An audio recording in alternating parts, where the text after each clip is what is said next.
All right, pre-show shenanigans, Grant. I'll try and keep this as condensed as possible, but I had a really, really weird occurrence last night.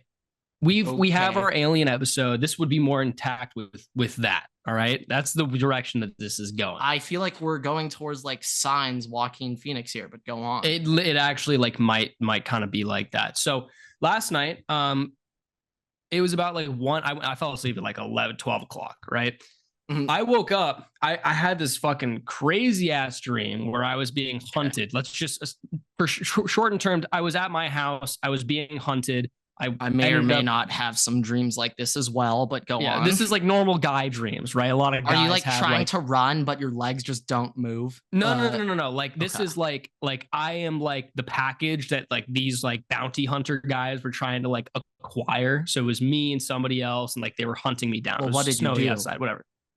Well, this is what happened. Okay, in the dream, I was at this point where this guy was, which happened to be Mason Woods from fucking Black Ops. Okay, but anyways, I got to this part in the dream where like they were at my Animated house. Woods or like a No, this is like a real life human person. rendition. Okay, Human got rendition. It. Just I'm making at my sure. house. Somebody's with me. He's there. The person I'm with goes outside to confront him, and I just say fuck it, and I run outside with a golf club. All right, we're getting into this whole thing, and then I suddenly just wake up. Okay, super weird feeling. I wake up. It's 1:55 in the morning. Are you trying to store this dream so when you go back to sleep tonight, you're right back in? Let me finish. And you know what to do now? Oh, okay. This is about to go a direction you're not expecting. 1:55 in the morning. I wake up from this dream and I have this really weird, gross feeling that like because they were outside my house in the dream, right? I'm like, this is just like I'm gonna close my blinds. Like I just feel like somebody's like watching me, right?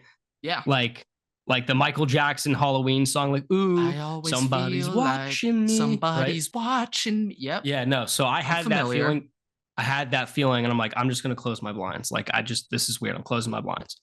I walk back around my bed. You can see my bed behind me if you're watching on YouTube.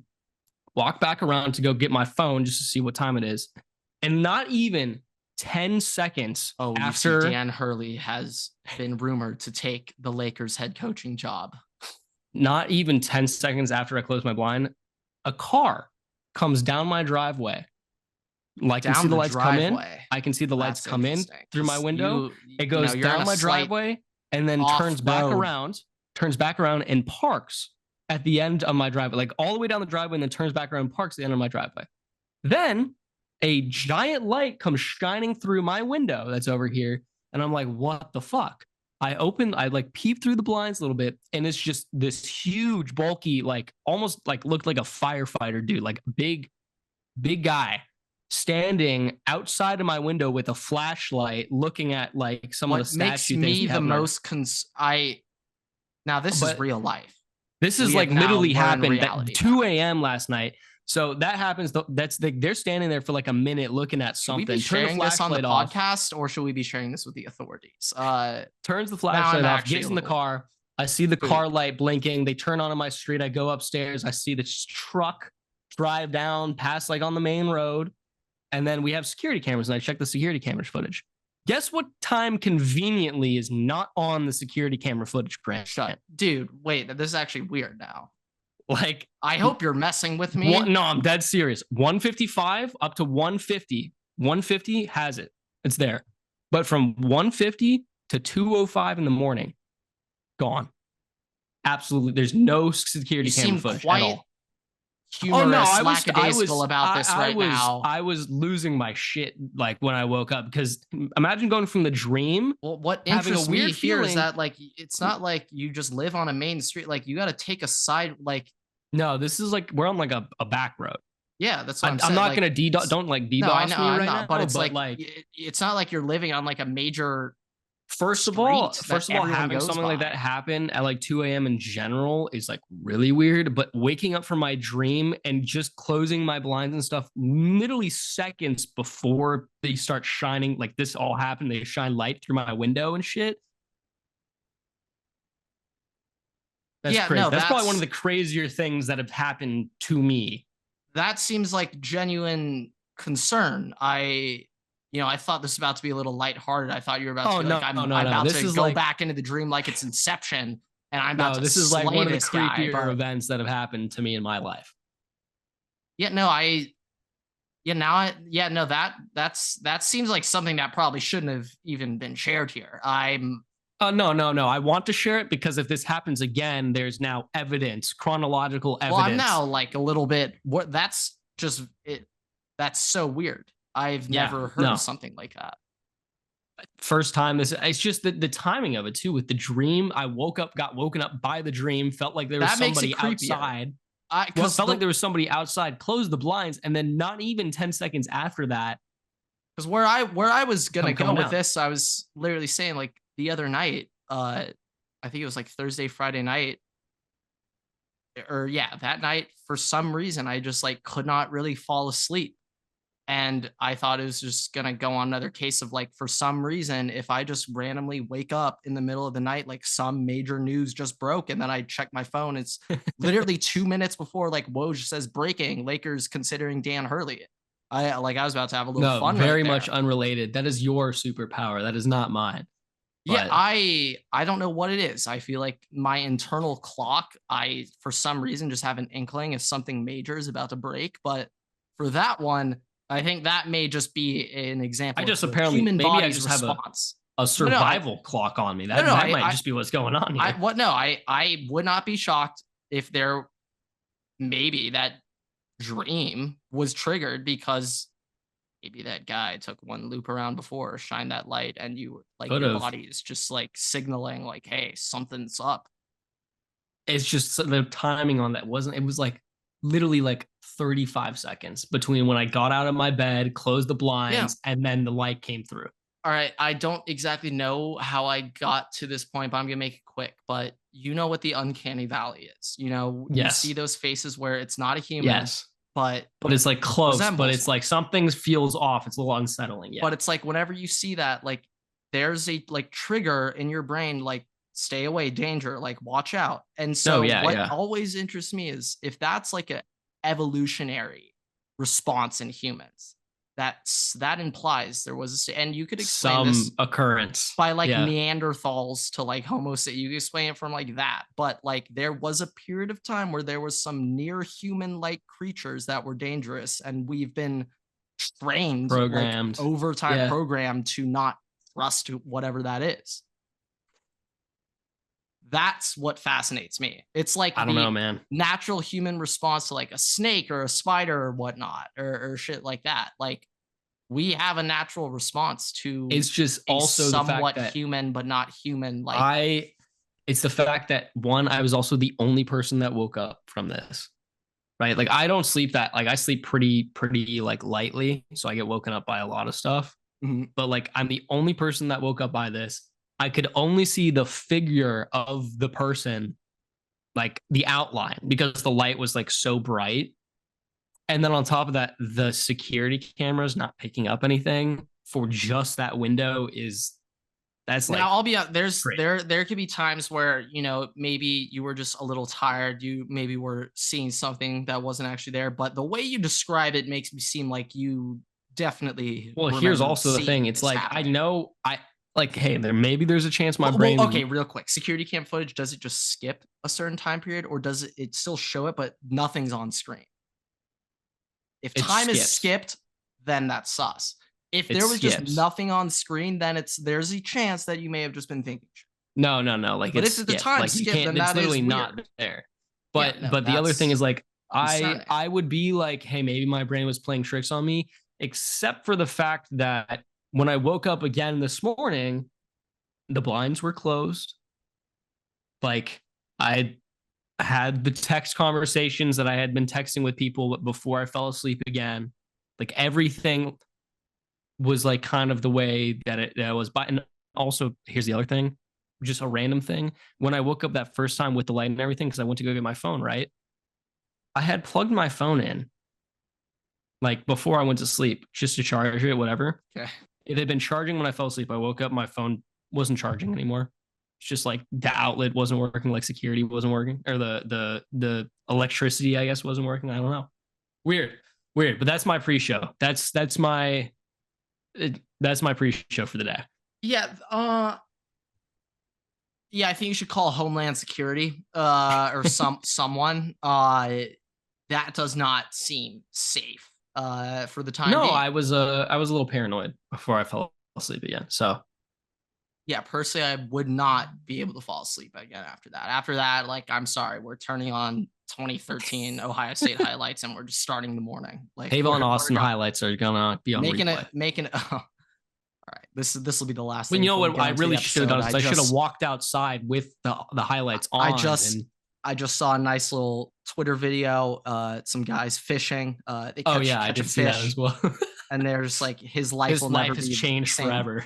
Show him the Tavon Austin highlight, throw the fish back in, and then Tavon Austin quote tweeted it with the crying laughing emojis. So he knows. He's definitely heard that. Everywhere he goes for the rest of his life, like every college football fan in that early 2010s era when Geno Smith was on his Heisman run, start of that West Virginia season, Tavon Austin, Stedman Bailey, Geno Smith, they're in there forever. I'll never forget them. I'll never forget. But okay. I think it's about time to move on to the episode. Scary pre-show, not much shenanigans, more so like pre-show real talk. But all right, without further ado, what is going on, everybody? Welcome back to another episode of the Waterboy Podcast. Today is episode 229, and the Boston Celtics are up 2-0 in the NBA Finals. Dan Hurley has turned down the Lakers' $70 million offer to become head coach. Dodgers picked up a big series win over the Yankees thanks to Teoscar Hernandez. The Pac-12 has officially ended with Oregon State getting bounced from the College World Series. And we have a massive college football recruiting weekend update. Massive period for college football right now in recruiting and everything. But we're going to have to start off with the NBA. This is the news of the weekend. We're starting with Dan Hurley. That's what's more important here. Dan Hurley has declined the Lakers' 6-year, $70 million contract offer to become their head coach. Now allegedly, Everett, don't know for sure, allegedly, there is a 6-year, $50 million contract on the table from UConn right now for an extension, which would make him one of the highest paid college basketball coaches, or if not the highest paid coach in college basketball right now. But as of today, I think it's without question, no debate, Dan Hurley is the best coach in college basketball. Him and Billy Donovan, only 2 coaches to win back-to-back national championships over the past, I believe, 20, 25, maybe even 30 years, even though I think Coach K did it in the 90s. But I think just right now in this era of college sports and with changes going now, schools can directly pay players. With all these changes, how difficult it is to maintain your roster, to recruit players and get competitive rosters year in, year out. I can see Hurley leaving college basketball relatively soon. Maybe not after next season. It may be 3 years down the line, but this was going to be my counter argument. All right. First of all, I feel like from an NBA perspective, I know that 6 years, 70 million would put him in like that top kind of tier of paid. But still, from the perspective of everything, that doesn't feel like that much money for what you were trying to get. Crazy. Trying to get Dan Hurley. Also, like the rumors were like $100 million. Like that is a $30 million difference between the rumors and what was actually provided to him. And the other thing is, look, with the Lakers, like, yeah, you get the prestige of LA, right? You get the prestige of the Lakers. But you're dropping Dan Hurley into a situation there that has no future. You have to deal with Dan Hurley's perspective, it wouldn't have. Wouldn't have been you have to deal with LeBron's made him the antics. 5th highest paid coach in the NBA. You have to deal with still seems little. Like you have to deal with LeBron James's antics. All right, you don't have depth. You don't have cap space. It's incredibly difficult to be able to build that team. And now, there's constraints in college basketball and any college sport right now. Dan Hurley and UConn have one of the best pitches in college basketball. They can basically get whoever they now. Yeah, they can probably get whoever they want right now. And Dan Hurley will have and does have full control over that roster, which you cannot say would be the same if he was in LA. Of that school. Yeah, you cannot say that would be the same if he was in LA. And while I do think that jump to the NBA is probably like, like it would happen. It can happen. One, you have to ask yourself, is Dan Hurley the kind of guy that really cares about that? Because I don't necessarily know. Coach K never really cared about it. Like Dan Hurley might be one of those guys that just doesn't really care. One rumor I saw that was making me funny is that now, allegedly, Coach K has been one of the most trusted advisors in this job search for the Lakers. And I was thinking it'd be pretty funny if Coach K told the Bus family, like, hey, Dan Hurley's your guy. He knows Dan Hurley won't take the job. He's pushing for Hurley. Hurley declines, and Coach K's like, oh, well, I mean, if he can't do it, I think I could probably jump in for a little and probably take over for a little. Or his guy JJ Redick comes in.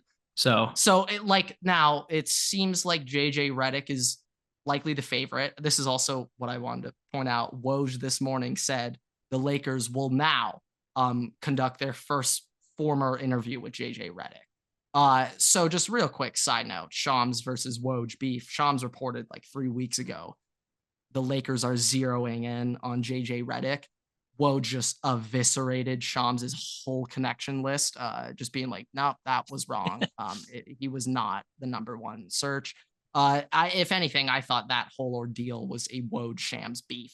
If anything, they literally may have more public beef than Kendrick and Drake at this point. Like Woj and Shams, I don't know about that. I don't know about that. Yeah, no, I was just playing, trying to make some reference there. But yeah, no, Dan Hurley, I think ironically, although it's such a pain in the ass, college basketball right now, he's in such a rare spot where he can dominate it right now. Also, like subjectively, you do have to keep in mind for three-peat. Yeah, money is not always. Yeah, I think for him, for these guys, like Dan Hurley, when the coaches you're following up in LA are Darvin Ham, who lasted 2 seasons into a long contract, Frank Vogel, who lasted, I think, 2 seasons, right? Look, like they have not had I don't know how long they have not had a strong track record of coaches lately, and those coaches, just LeBron coaches. Like if you're under LeBron, like that's LeBron, the thing. Like and the tweet a year and a half ago when LeBron said, maybe it's me. And it like maybe one of the most liked tweets ever. I mean, like LeBron could just tweet that. He tweeted that in November 2023. Darvin Ham like just got fired. LeBron made it public for over a year. He did not like his coach. Yeah, like, but it's shit like that makes me laugh. And I'm not surprised by this. I think the offer had been like an actual 100 mil. If they offered like 90 mil over 6 years or 100 over 6, then I don't see how he declines. But like, this is kind of where I'm more so like the whole Hurley family. I'm not sure if you know this ever, but his dad is a Hall of Fame basketball coach. He was a high school basketball coach in the New Jersey area for like I don't know. 40, his son just finished playing for UConn as well. Well, yeah, but forgetting that even, like Dan Hurley's older brother, Bobby Hurley, was a star point guard for Duke, lottery pick. He's now the head coach at Arizona State. His dad's in the Basketball Hall of Fame, but they're all East Coast, New Jersey. That's where they're from. Like that's where their roots are, East Coast. They are not LA people at all. Dan Hurley, he made like a lot of noise when he first took over UConn. He was freaking out on the sidelines, getting hyped with his players. Like there's this great clip. He's getting hyped up with his boys. They just knocked off some major team in the Big East. I forget who, but they get a win massive. He's getting hyped up with his players. And then half a second later just turns, realizes he's in the handshake line, just right back to business face. Like, good game, coach. Yes, I have seen that. Yeah, I have seen that. Great clip. But there's that. There's the fill in my huddle. Like he is eviscerating his players. And I think if he took over the Lakers, he would 1,000,000% have to adjust his methods. You cannot scream at LeBron James telling him to fill in your huddle. Well, that's the thing. Tweet out, maybe I'm the problem, and you'll be fired promptly. So you can't do that. That's the thing, though. Dan Hurley's not going to change his coaching style between. I hope he doesn't, because he is so entertaining. So if it ultimately came down to him having like no coach, by the way, if you're coming from the top of your profession, which Dan Hurley is, no coach in that situation is going to be like, oh, LeBron, I got you. I'll step back. Do what you want to do, man. I'll let you do. No, absolutely not. Mm-hmm. So that doesn't surprise me. I think JJ Redick, which is unfortunate for the Lakers franchise, because for them to actually have a future, they need to be able to have a guy who's going to have stability there. Yeah. But with LeBron still there, with no draft capital, with no cap space and no future, no coach is going to voluntarily take that over, which is why they got stuck with Darvin Ham in the first place. So yeah, no, like I love how like when I think of just some great all-time basketball coaches, like I think of a Coach K. Now it's also college. Like, yeah, if he tells you to do some shit, you're going to do what he says. But when I think of like an NBA, like Phil Jackson, for example, Phil Jackson obviously had respect of his players. They all definitely respected him. They all trusted him. They all viewed him as this great guy. But what I think is what made Phil Jackson great is that like he wasn't helicoptering over like shit. He told Rodman like, all right, one weekend, please come back, Dennis. Please come back. But fine, you can have the weekend. And like, it would be one thing if Phil Jackson went out to Vegas, telling him to come back. That's one thing. But like, you know, MJ went out there, did that. Like Phil's out of the picture there. I feel like, especially NBA. Well, here, let's start with this. In theory, just because of the smaller roster size, just shit. When it's the playoff basketball, there may only be 9 guys on your team getting, maybe even only 8 guys are getting consistent minutes. Like in theory, it's easier to coach a basketball team than other sports, in theory. But what I think is one of the biggest challenges overlooked is managing the egos of your players. Like like you got role players making 8 figures. Like it becomes additional issues where look at Phil Jackson, right? Phil Jackson, not the greatest example to compare, but yeah. No, but we can use him as an example, right? He was like, look, Jordan, do your thing. Rodman, do your thing, right? Scotty, I know you don't give a fuck. I don't give a fuck. Whatever. Scotty, right? I am on your side on your contract. You got boned, dude. Kobe, in early 2000s, Phil Jackson was like, oh, we are fucked. After that, got a little bit better. He was like, Kobe, I cannot let you go out tonight. You are not allowed to go out tonight. After that, it got a little bit better. Okay. All right. Like, I just love that shit. Like Phil Jackson, I'm pretty sure said like, yeah, you know, like I wish, you know, I tell Shaq he would have been the greatest player of all time if he worked on the free throws, but he's like, you know, I wouldn't go back and change my approach to motivating Shaq to practice more just because it's like there was nothing I could really do. No, but here's the thing. Phil Jackson let them have that space, but when it came to basketball and practice and games, they would listen to him. They wouldn't bitch. They would do what he wanted to do. It wouldn't be Michael Jordan be like, hey, Phil, I need you to play Scotty 10 minutes less. All right, let's get Steve Kerr in here like fucking 10 minutes more. It wouldn't be like that. They'd leave the shit up to Phil Jackson to decide. With LeBron, and specifically just LeBron, right, with the Lakers, I'm sure I've seen clips of him going in the huddle and he's just like, I got it. I got the play. It's like, dude, no. They'd be like that. It'd be like, no, like he would literally look at, I don't know who, let's go back to fucking 2019, right? Kyle Kuzma. He'd look at Kyle Kuzma and be like, I'm currently negotiating your trade. He would look at them and be like, Kyle, your ass is on the bench now. And Luke Walton would just be there and be like, all right, you heard him, Kyle, on the bench, buddy, sit your ass down. So that, like, you know, that's the difference. Like LeBron will literally try and manage the team in the game like he's a coach and not respect what the coach is doing. And if Dan Hurley was here and that shit was going on, Dan Hurley would immediately be like, he'd call up Jeannie Buss, be like, Jeannie, I'm good. I'm going back to UConn. See you later. If I were to say, though, one team that I do think Dan Hurley could coach, not really change much of his style, and the players will respond and play for him, would be the Nova Knicks.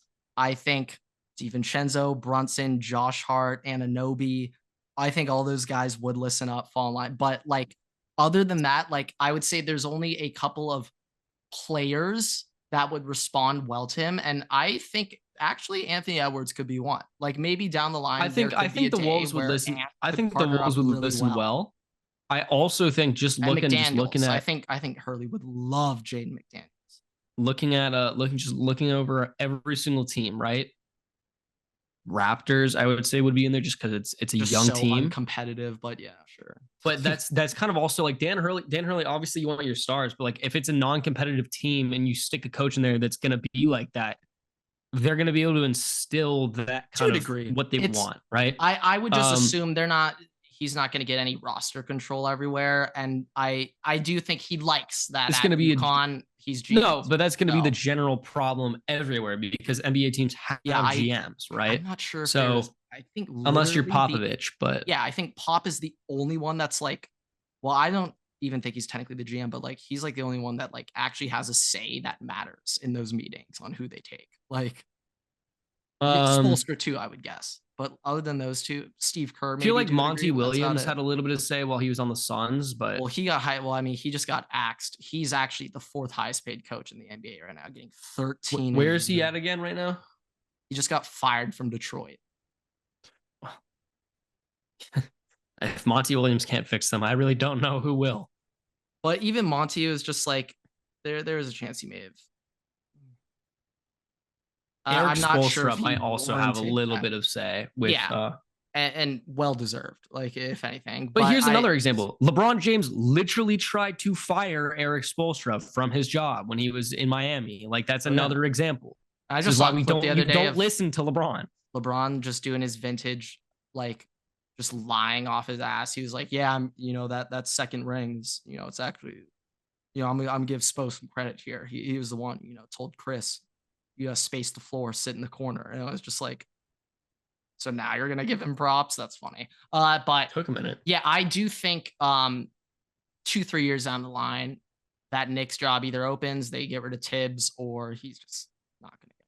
I think it's he could end up taking over the Olympic team from Coach K or from Pop too. Like that's also something that is on the table. I actually, you know what, real quick, this is what we're talking about going on side tangents. I'm going to quickly look up what the 2024 Olympic coaching staff, because I would bet Coach K is still doing it. I don't know. Let me check. I would guess. It's Pop. I'm pretty sure it's just Pop. I think Coach K is like backseat. Steve Kerr, head. Really? Understandable. Fair. Steve Kerr, head.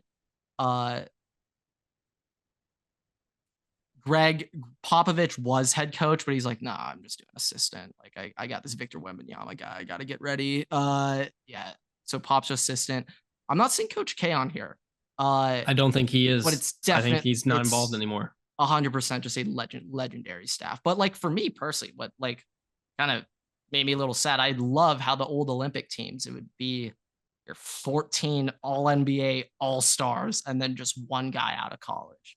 Like I loved that. Like they're not doing that anymore, but I personally love that. Like Leitner was on the Dream Which, by the way, speaking of that, AD was on the 20. Speaking of that, 2012, 08, no 2012 for Dream Team. Yeah, that makes sense. Caitlin Clark's snub from the WNBA team or from the W Olympic team. Yeah, I was looking up. Apparently, the women's national basketball team or U.S. women's national basketball team, they've won like I think like 32 straight years, like 8 straight Olympics. That doesn't surprise me considering if I've seen a comparison picture. That, like, yeah, but also like you want to, it's sales are what matters. Exactly. No, everything involves. I never thought we'd get on a Caitlin Clark debate, but I think it's about time that the Water Boys weigh in on the hottest debated topic in all of sports right now, Caitlin Clark. I just want to say this, okay? Personally, am I watching the WNBA this year? No, I'm not. I'm not gonna act like I am. So, I'm gonna stay a little reserved here. I'm not gonna make too strong of an opinion, but I will just start off by saying Caitlin Clark getting all this hate and everything, it's pretty similar to like every star rookie in the history of mankind to come into a league. Like, give me an example of a rookie that doesn't just get like destroyed. CJ Stroud is probably it. CJ Stroud's probably it. I think it's not the same. I don't believe that it's the same. Because I will just say in terms of here's the deal. It is really not the same. Every rookie gets some flack at some point, right? Every rookie gets some flack. Some are stronger than others, like Zach Wilson versus a CJ Stroud, but every rookie gets some flack. And in the NBA too, rookies get flack, some worse than others. Well, since that's the best example you could have painted. Some worse than others, but it has never been, I'm intentionally going after you and trying to be more physical with you because of your presence in this league. Oh, yes. That has not been the case. No, it's extra. And that is the issue 100%. Here. The issue is not there is always some form of rookie hazing. Whether it's in team, in game, there is always something. You got to earn respect when you go up to the next level. That's how it works in every sport. But there's a difference between that and blatantly having players target you from other teams because of your pure presence in the league. And when you're doing that and you're the person who has basically reinvented your entire sport, your genre of the sport, that's a problem. Magic Johnson, when he came to the league, there were people who didn't like him. There were people who didn't like him on his own team. And he did change the image of the NBA going forward. But at that same time, it was bad, but it wasn't like this. And that's kind of the problem. This is kind of that turning point for the WNBA from what I see. People have said Sabrina was going to do that. People have said other things. But Caitlin Clark really has came in and done that. And that's the problem when you have all these people, all these players who have the old guard, the old generation of women's basketball coming in and going out of their way to try and show that they're the macho, they're the alpha, don't fuck up what we've had going on kind of deal. They're afraid of change. They're afraid that they're not going to be the image of the WNBA anymore, which, by the way, Chennedy Carter, whatever the fucking name is, you weren't even the image of the WNBA to begin with.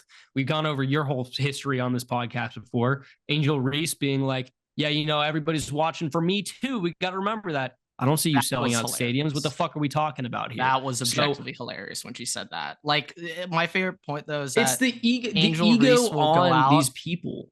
When Angel Reese is directly asked about Caitlin Clark, she'd be like, "There's no beef between us. I have no problem with her." And then she'll just go on Twitter and be like, "I'm better than that shithead," or whatever the hell she says. She did not call her a shithead. But it's just hey, if you mean it, say it. I would respect Angel Reese a million times more if in her on court press conference, she's like, "Yeah, I hate Caitlin." See, here's now the funny I'm a thing. fan. Here's the funny thing. I think in her head, this is kind of her and Caitlin Clark are kind of the Larry Bird, Magic Johnson, kind of coming in the lead together, had beef coming in, and now you're continuing to have beef. I don't think Caitlin Clark thinks about it like that at all, nor do I really think anybody else does, which is objectively hilarious. Yeah, honestly, it is somewhat literally from all facets, someone comparable to MJ, Magic Johnson, MJ and Bird. But I guess one thing I would say about the whole situation is that one thing I do find funny is that Sabrina Ionescu, for example, last year in the All-Star game, she literally lost to Steph by 1 3-pointer in the 3-point contest. Okay, that. If there was ever going to be a moment of a player showing the world how good the WNBA is, that should have been it, if anything. But no one cared at all. And it's like Caitlin Clark has the star power, but she actually has the ability to put asses in seats. I saw their game, they moved it to the NBA stadium because they sold out 20K seats. No, yeah, they've done that multiple different times. I've never heard about that in a WNBA and look, game. Here's the deal. What? We don't talk about race or anything on this podcast. We don't talk about that. That's just not a part of things that we talk about. But I will say this one thing. Are you saying you're going to go there? I'm just saying people have made this a question about race, which it shouldn't be. It shouldn't be a question about race. That's just objectively the wrong direction to take this. It does not make logical sense. It doesn't make your point any stronger. It only further separates and diversifies an issue that's already a problem. So I don't know why people are going that direction. But regardless. If there's anything that you can get on Caitlin Clark about, it's her shooting 37% from the field. take smarter shots, shooting Caitlin, 3 okay? points if you're gonna come at her against Liberty and Sabrina, like that's a problem, you know. Go after that, all right? Like, but the whole pretty privilege bullshit, she's what, like, you know, that's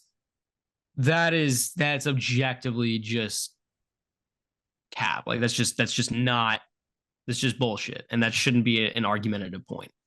So yeah, I would say, I guess, actually, last little thought I just had over. Like, I'm sorry, Caitlin Clark is a better player than probably, like, right now, obviously she's a rookie. There's players that are better than her, but her potential is better than, I would say, 98% of the WNBA right now. And coming into the league, she's already better than a majority of the WNBA right now. She still has her problems, but also when you look at the WNBA, right, we're looking at her, we're like, oh, fuck, she scored 3 points today. Her team's also it's a bad game. There's, I know she's on, I think, the worst team in the WNBA, but it's like, oh, she scored 3 points today. That's bad. Or up, she's shooting 37%. But I feel like on average, like if you were to say that about any other majority of other WNBA players, you'd be like, oh shit.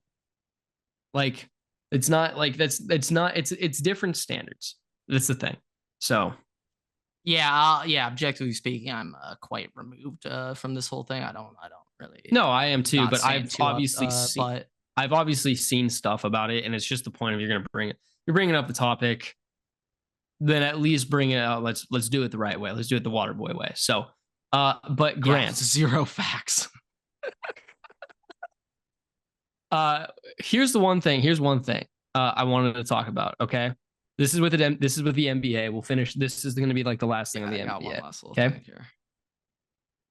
Here's a potential rule change I saw on Twitter the other day that I think is kind of interesting. Okay. I kind of like this. Okay. This rule change moves all free throw attempts besides and ones to the end of every quarter. So instead of getting fouled and taking the free throws, just keep playing whatever. End of each quarter, both teams shoot all their free throws. So now at the end of the game, fourth quarter, can you just imagine, look, it is not at the end of each quarter. It's just at the end of every game. Whoever has free throws. All right, line up. We're doing. Well, this is each quarter, but like it would also be the end of the fourth quarter, obviously. I kind of like it the most. Throughout the whole game, all free throws stay till the very end. Can you imagine the Lakers Kings Western Conference Finals back in like 2000?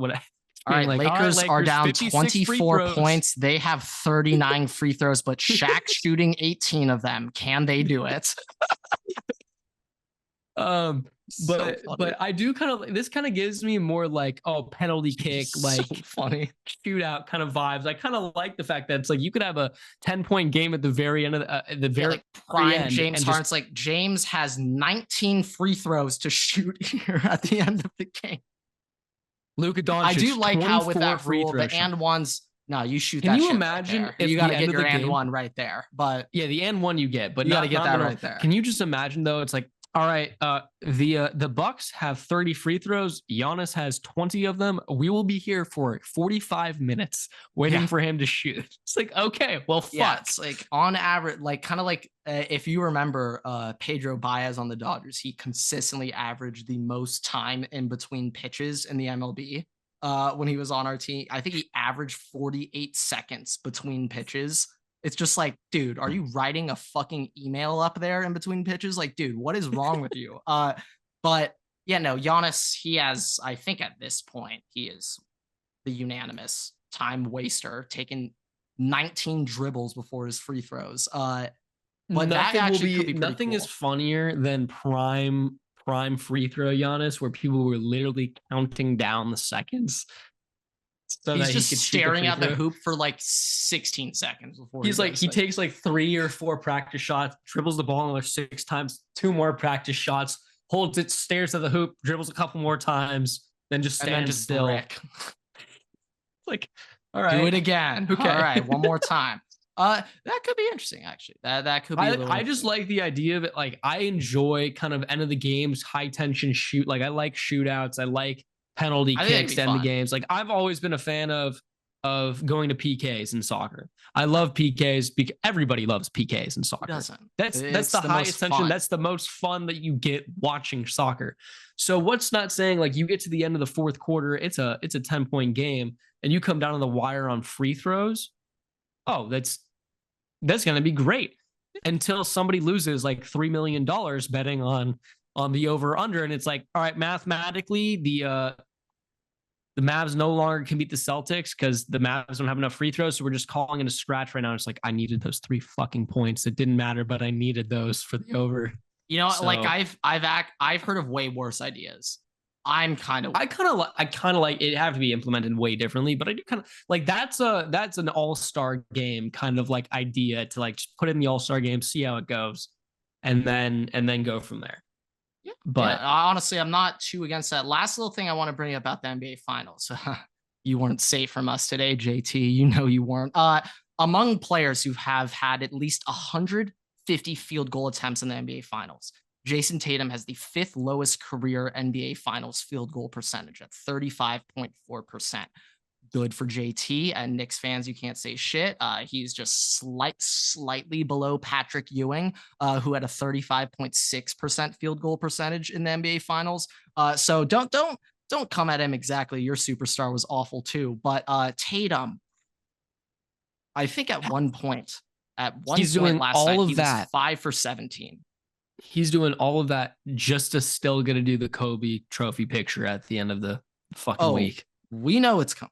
And he's going to also take a screenshot of his text to go, like, just get ready. It's coming. I mean, I want you to get over it now. So when it does happen, it's not that bad. The thing is, like, a lot of people also don't know that, like, Kobe was like, that wasn't like him posing with the trophy for like, Kobe was literally sitting there like my dad was out of the game. Like, this sucks. No, a photographer just snapped the picture. Like he was literally contemplating over the fact that his dad did not make it to the game. I'm pretty sure that's what it was.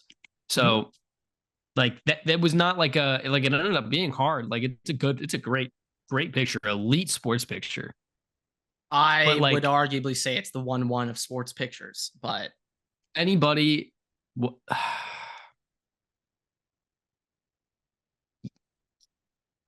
Yeah, I'm not gonna like all the other pictures are kind of like in game. It's not like a victory picture, and I feel like just because it's a victory picture, it like counts more, obviously. Yeah, I would literally say it's either that or him on the scores table with his arms out. Yeah, that was gonna be my next one. I would say it's one of the other, or Patrick Bev. Patrick Bev just.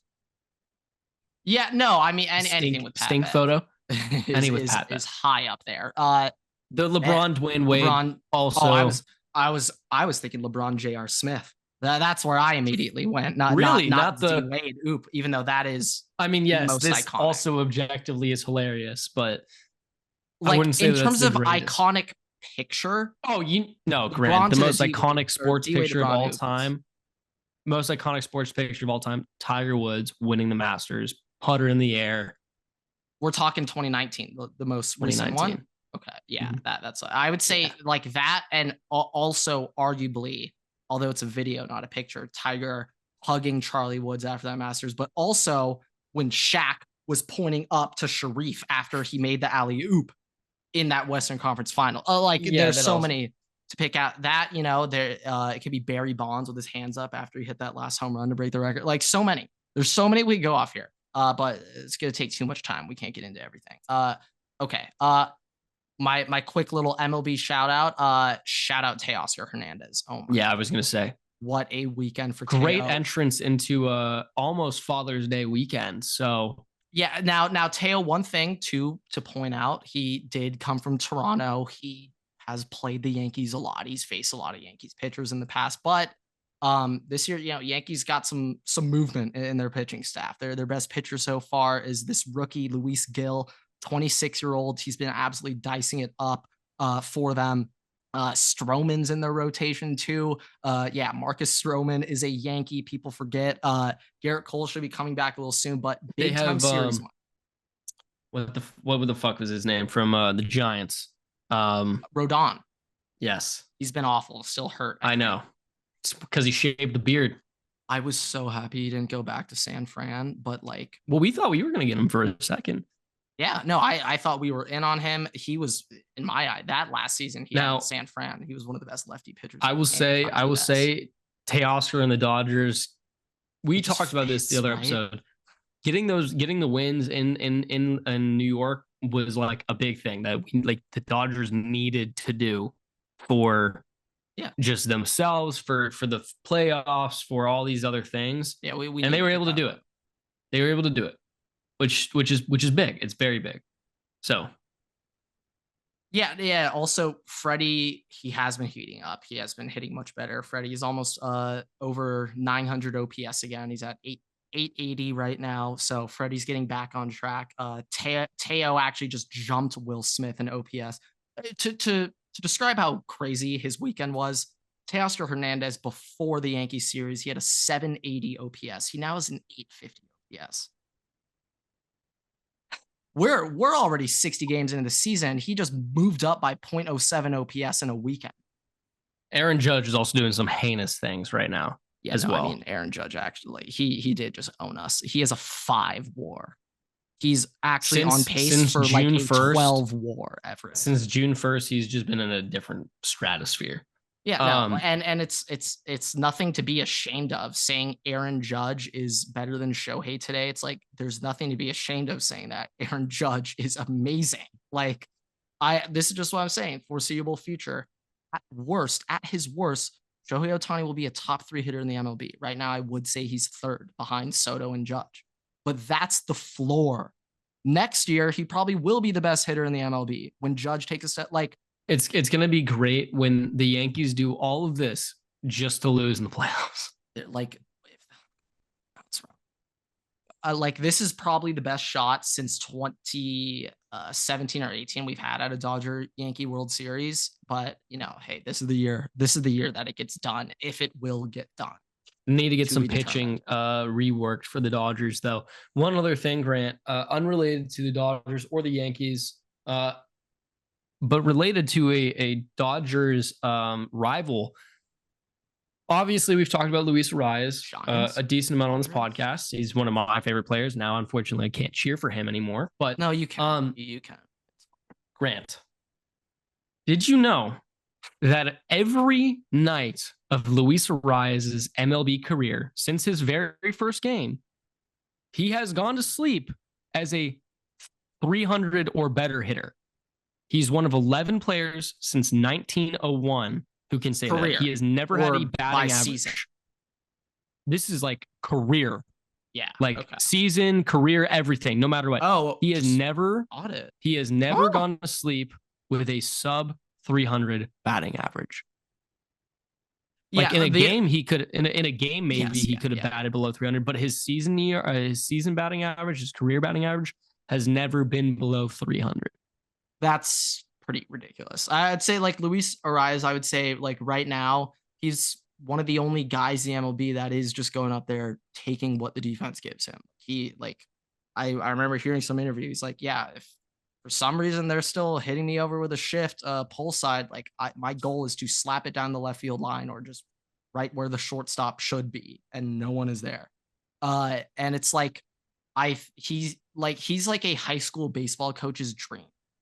He literally plays small ball the right way. Like he plays his part and his role. Like he knows what he's doing as a baseball player. Like at minimum, Luis Arias would be a terrific high school head coach. Oh my God. He knows exactly what he's looking for. But it's like, I'm so interested that he seems like one of the few players in the MLB, and especially looking at his bat swing speed. Like if you're the analytics guy and you go to him and you're like, hey man, like I've seen you in BP, like you got pop, like try like he'll just be like,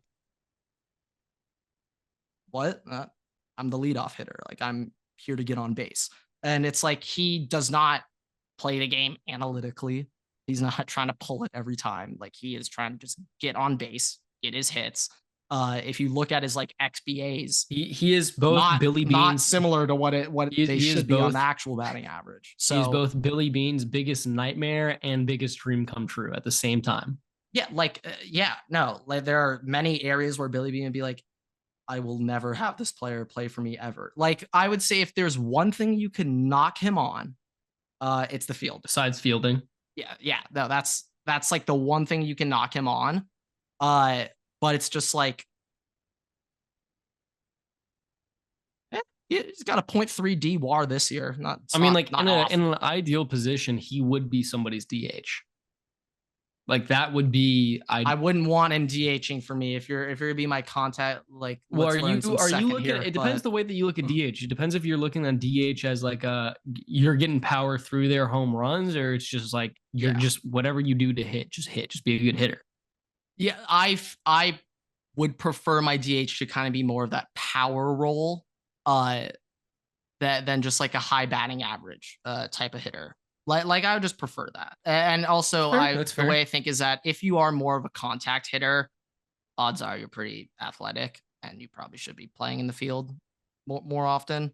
But like my example is like, let's say Ohtani was playing right and, I had a choice of two guys equal OPSs, let's say 800 OPS. It just one of them's the slugging and the other's just the batting average. Like, give me the slugger.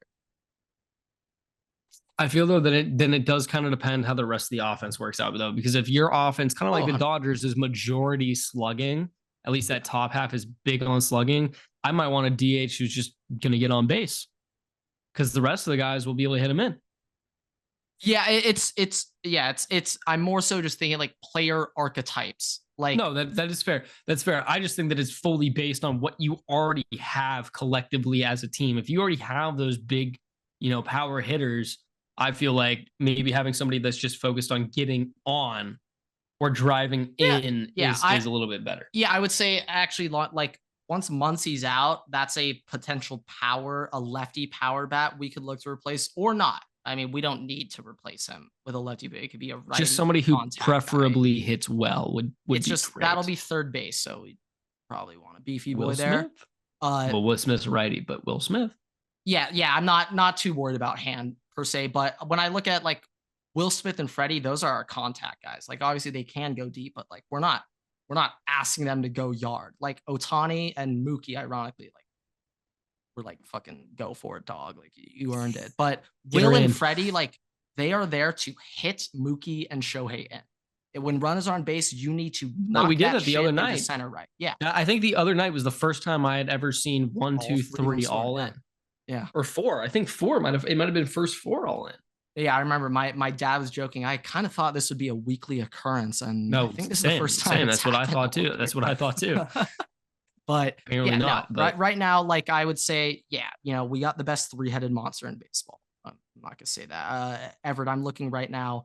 There are only 32 players in the MLB with an 800 OPS or higher. We currently have 5 of them. So things can be a lot. That's pretty good. That's pretty ideal.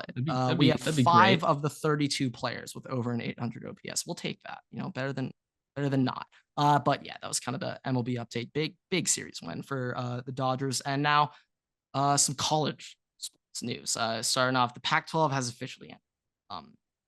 Rest in peace, the Pac-12. Wow. I didn't. We've known it's been going on for a while, so I didn't really think too much of it, but I did sit back and just think for a moment that we are now officially ushered into this next era of college sports in terms of conference realignment. Like forget NIL, even money's what's caused. Which, by the way, the Texas Lamborghini situation. Oh boy, hilarious. Bad. Yeah, I mean, we should not have let Texas use their own money, guys. That wasn't very smart on us. Like in theory, Harvard could just dominate the sport if chosen. If chosen, it's up to them. I don't know how much money. Please don't. I already got enough competition. But yeah, Pac-12 is officially done. Oregon State getting bounced. But some college football news. Starting off, 5-star 24/7 composite safety Faheem Delane from Olney, Maryland, has committed to Ohio State. Ohio State now is the highest ranked class in 24/7 for the class of 2025 over Notre Dame, despite having 7 less commits than the Irish. Notre Dame, they got 21 commits, class average of around 91. Ohio State's got 14 commits, class average around 95. Yeah, it's a little bit higher. As of today, a 91 rating is around borderline 3. So how many 5 stars? How many 5 stars does Ohio State currently have? In terms of 24/7 recruiting, it's 3. If you count that last guy's composite, it's now 4. So 4 of the 10 commits. Let's say 4. Yeah. It's pretty good. I will say that's the rumor is we are in on 2 other 5 stars.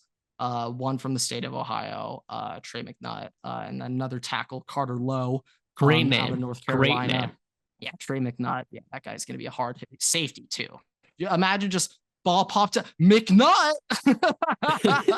So much potential there for the calls. But yeah, massive pickup from Faheem Delane that now makes it. I'm going off the top of my head here, please. I'm going to try and not butcher this. Devin Sanchez, Naeem Offord, and Faheem Delane are all Buckeyes right now. Massive for the secondary. Massive. I want to shout out the GOAT, Tim Walton. He's been absolutely dominating the trail recently, but I also want to shout out our new safeties coach, Matt Guerreri. Odds are I butcher that name as well, but I want to shout out Coach G. He is putting in work on the safety recruiting, so I want to shout him out. And then Justin Fry, I want to give you a boom soon. I'm hearing rumors that Ohio State's looking pretty good. You mean a boom or a doom, like the kids on TikTok? Sure. But I want to Ohio State when they get commits, they just tweet boom. From every single coach will just tweet boom. And it's specifically the Tony Stark Iron Man boom explosion. Boom specifically that gif. Yeah. I got you. But yeah, Ohio State recruiting looking pretty good right now. The class is looking very solid, especially on the defensive side of the ball. But I've also heard a former snake in Columbus who Ohio State, we tried warning you, Michigan fans. We tried our hardest to warn you. Everett knows Tony Alford way too well after he whiffed on 2 5-star running backs last year who both went to Alabama. Everett's heard my complaints for a long time. Tony Alford just whiffed on 5-star running back Jordan Davison. Now, Jordan, I'm pretty sure it's coming down to USC and Michigan, I believe, right now for him. I'm pretty sure he was from the state of Ohio. He just transferred, went to Mater Dei for his senior year. So he's technically a Cali kid, but he's Ohio. And Tony Alford, the current running back coach of Michigan, just took the job a couple months ago, left Ohio State, despite having Quinshawn and Trevion. Interesting. But he left, went to Michigan, and he allegedly absolutely whiffed on his Jordan Davison recruitment. Apparently, Jordan Davison left his official visit early from Ann Arbor, left. Never something you want to see. Did not finish the official visit, and now Michigan fans are calling for Coach Alford to be fired. Was Donovan Edwards selling him on being the cover athlete in NCAA 25 not enough? Yeah, there's a chance. Clearly, he wasn't doing a good enough job of doing that selling, but that could have been the major pitch. Do you think that he asked him for an early copy of NCAA 25, and Donovan Edwards just like, sorry, he's like, all right, well, I'm gone now. If I were to guess, I would say no. But hey, who knows? You know, do you think never say never? Well, so here's the thing. I know you got a Nick Saban story to tell, and I know you got a question for me as well. But do you think if one of these recruits, 5-star recruit, let's say like really, really important kid, right? One of these recruits came up to your school and you're like, look, I will commit right now, right here, but you need to get me a copy of NCAA 25 2 weeks early. Yeah, I think that's a very easy ask. You think that they can call up EA and be like, yo, we need this now. Nick Saban's on the phone. I think they could do that pretty easily. I just don't know when you're working with those third parties. If there are any recruits where that is like high up on your checklist, maybe some of the top schools be like, this is not the kid we're looking They're like, this is definitely, this is weird. This is really first weird. Question was to get a $70 video game. Something's not right. Something's not checking. Like my mom wouldn't pay for it. My mom wouldn't pay for it. I'm trying to get a copy, man. It's like, yeah, forget a $70 video game. Let's talk about your $170,000 NIL. That's what we're here to talk about. What do you mean $70 video? Okay. But yeah, Interesting time, interesting world we're living in right now. I don't know what gets these guys going. I don't know what they want out of their coaching staffs. Who knows? Uh, maybe there's some calls I can make to figure that out. But that's down the line. Anyway, last kind of thing, I guess. Saw a fun little story. Coach Saban, fun little story about, I guess, his authority, his power. And I would go so far to say he may be king. He's king of the South. He is king of the South. That was not a take or anything. Nick Saban's the king. Sorry, of the Mincy. South. Sorry, Mincy. But I heard the story from a former Alabama coach. I thought it was O-line coach. I don't think it is. I did a quick check, but a former staffer for Alabama, and going into the 2014 Sugar Bowl game between Alabama and Ohio State, leading into that, their bowl prep. Now, the quick question that you can answer: this is unstandard practice to now game on December 31st or January 1st. It's not standard practice to have your players go home for that Christmas Day and Christmas Eve if you're about to play a week later. I guess depends on the coach, but like for us, no, it was not. We had to be there. I bet at this point they're not doing it anymore, especially considering what Saban. Well, we don't exactly know what he did. We'll get into that in a sec. But they had a game on the 1st, Christmas 25th, 24th, and Alabama, they were letting all their players go home for the 24th and the 25th. So the 23rd, you had to be there practice, and then on the 26th, they had practice, you had to be there. So for this, everyone's flight schedule, everything was all good, no problems except for one player, a 5th string tackle from California. He was the only guy who had some issues potentially scheduling traveling. So the last flight out of the Birmingham airport. Okay, now remember, we're talking about a practice in Tuscaloosa, Alabama. Okay, now Everett, you can help me out here. What is? Yeah, I've done that bus ride. What is the distance? It's about 2 hours. I didn't think it was that far. It's like an hour. Maybe it's like an hour and a half, 2 hours. Still, it felt like 2 hours either way when I had a bus over there. So the latest flight that left Birmingham to California on the 23rd was at 6 p.m. Now, Alabama their practice ended at 5:45 p.m. sharp. And Nick Saban did not want to let this player leave practice early, but allegedly, Lane Kiffin got into a little bit of a debacle with Coach Saban, saying, hey, Coach, this is the 5th string tackle. He does not need to be here. Like his last period is 8th period. Like he can be out of here way before practice ends and on that plane. No worries, no issues at all. But Coach Saban wasn't having any of that bull junk. Okay, he wanted every single player for that entire practice. No one's leaving early. And so this is about a week before that practice. Nick Saban's telling his coaches, you guys figure it out. You get his flights, everything ready. I don't want to hear about this shit, but he's going to be at my practice. I do not care if you're the 8th string. I don't even care if you're the 15th string walk-on backup nickel. You're at this practice. And so that was told. The coaches, they spend the next week trying to pull every possible string imaginable to either find a new flight or get this kid on there. And eventually, at one point, the coaches are sitting there like, I don't think Coach knows, like, this is a commercial flight. This isn't a private jet. Like, they will not wait for him if he's not there on the plane at 6 p.m. They're not just gonna wait. Like, they're going to take off.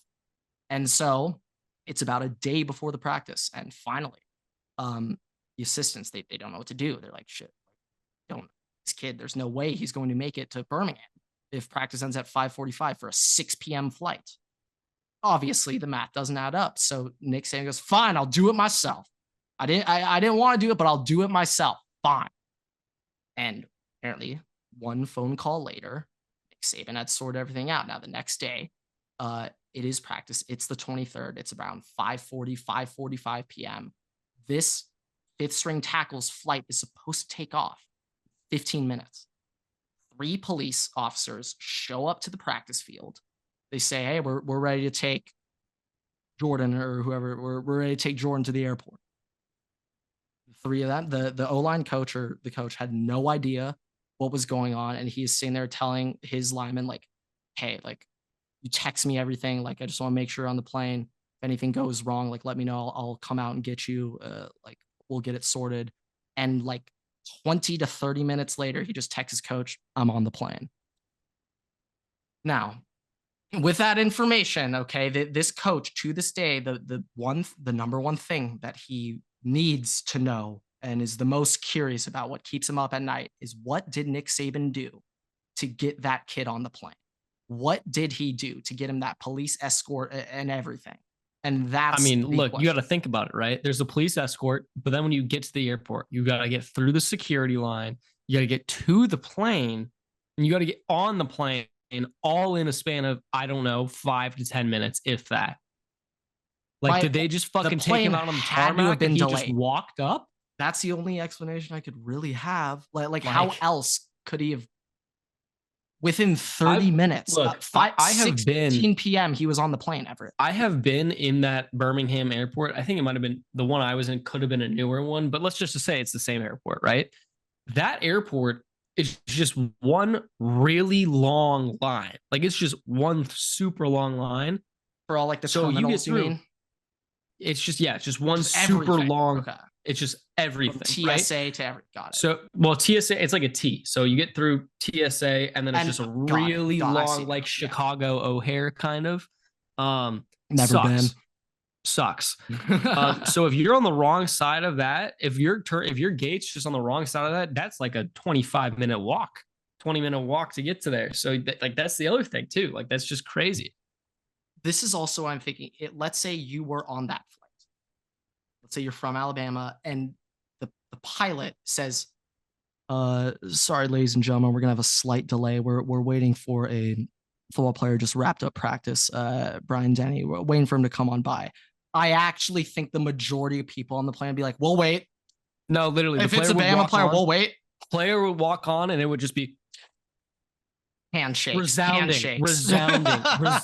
claps, handshakes, salutes, just like the people in the seat. They're like, oh, you're here. We've been standing waiting for you to come on the plane for the last 20 minutes. We haven't wanted to move. We wanted to make sure you could just walk right in. If there was a group of plane passengers who would, if anything, support the delay, there may have been a couple of people on there who say, refund my ticket if we don't wait to get this guy on the plane. He'd better be on this plane. I don't know. I do feel like that may be one of the only spots. It's different in the South. Bama fans. But if there's an Auburn fan on that flight, oh, the whole thing's fucked. Everything's out the window. That's the problem.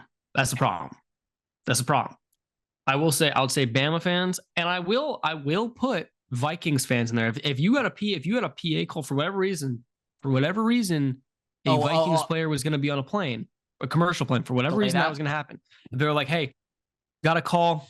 We're waiting on Case Keenum to make the flight. Everybody like, oh, all right. We're good. We'll wait. We're good.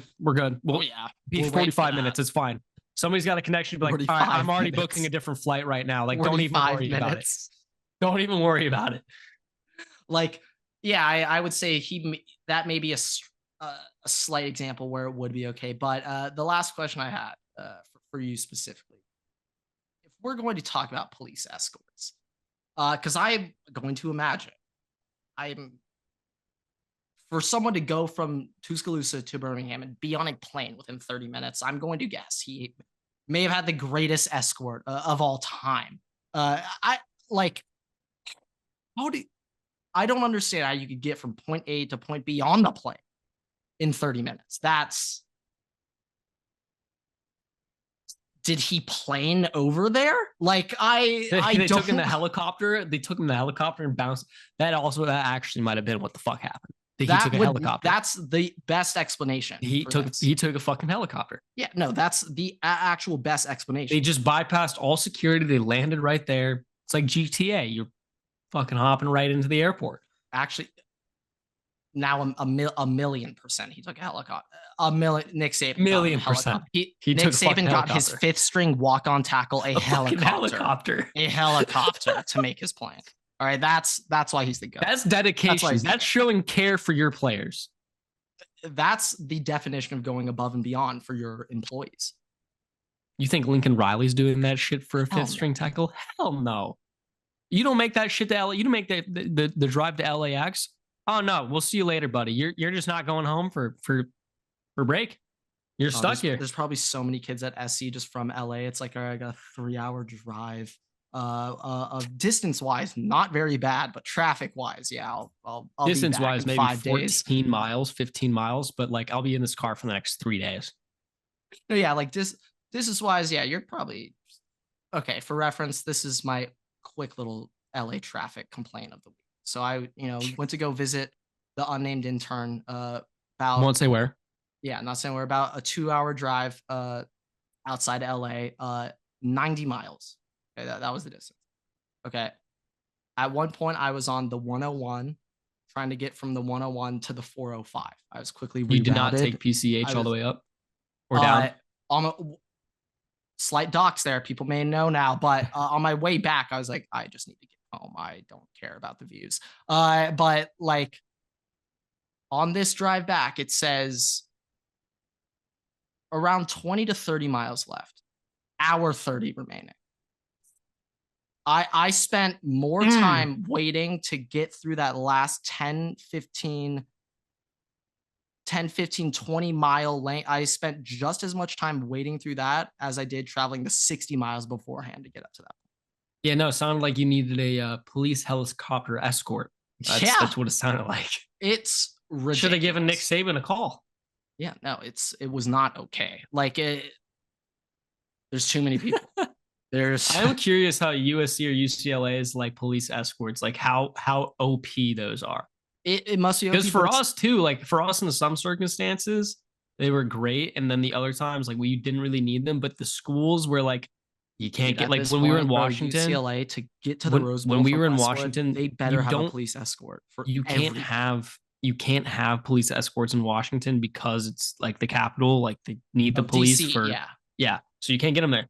And the drive that we had to take as a group, like to get to practice, you would know when we were in DC, when we were there, when we weren't, because of one, police escort, and two, just the sheer traffic that exists otherwise. Cotton Bowl police escorts, completely fucking different. Completely different. We'd be Well, I didn't always get the police escort because like I had to get to the stadium early. I had to get to Jerry's World early sometimes to set up, right? Yeah, and so I was going to say, weren't always on bus 1. You were on bus 0. I was on bus 4 actually. They like inversed it. But in the occasions that I did have the police escort, we got to the stadium. Like typically that stadium drive was like 25, 30 minutes. There in like 15, maybe 10. All right, sick. That is not. There's a couple scenarios there, like on the 405, where it is just so bumper to bumper. Like even the exits are bumper to bumper that I don't know how police escorts work certain times of the day on the freeway. Don't. They literally don't. They don't. I mean, you cannot go down that way. Can go over to the shoulder. I'm curious if I know they have like they're like not their whatever the fuck the radio where they're like, oh, go whatever. So they had the helicopters around and everything. I wonder if they're just like, please avoid 405 at all costs. I have no idea. Maybe they have Waze or Google Maps for, for emergency services. If there is like a car chase, they may arguably have 2 helicopters. One is for the traffic navigator and the other is for locating the car. Yeah, still to this day, how the highway was completely clear for OJ's chase, I have no idea. Zero clue. I've never seen the 405 that open in my life. It has zero clue. It has not been open since that day. Like how there were cars on it before it started. Like what? How the fuck was it already? How was it that clear to begin with? Because it had to be somewhat clear. And like what I also don't quite like. Was OJ's white Bronco like was he just going? Everyone knew he had a white Bronco at the time. Like I don't know. Maybe there's a chance I was like, oh shit, white Bronco, like that's OJ Simpson. No, it was I think it was his boy's car. that they were driving, really? But he was supposed to get his arraignment or some shit that day, and he like left them a note. Contribute to the he left them a note and was in the car with the dude, and they called the like it was just his agent, just like, this is the only way we're gonna get that Terminator rollback. Come on. No, it was not. It was not that. It was not that. They have a great show on it though. On they have a American Crime Story, O.J. Simpson. Great show. Great show. That's that'd be my recommendation. If all right, we're ending off with a little true crime wreck. But yeah, no, police escorts. One of the biggest things. I'll miss a lot of things of Tulane football, but one of the bigger things, coolest things, police escorts. Pretty sick. But with that, thank you guys so much for watching, listening. Rate us 5 stars. You can find us on Spotify, TikTok, YouTube, Twitter, and on Instagram at WaterboyPod. You can follow me and Grant on Twitter at Everett's Takes and at WaterboyGrant. Post new episodes every Tuesday and Thursday on YouTube and all podcast platforms. Make sure to subscribe, turn on notifications so you don't miss a single episode. We post on Instagram and on TikTok every week, so make sure to follow us there for exclusive content. We'll see you guys in the next episode. Waterboys out.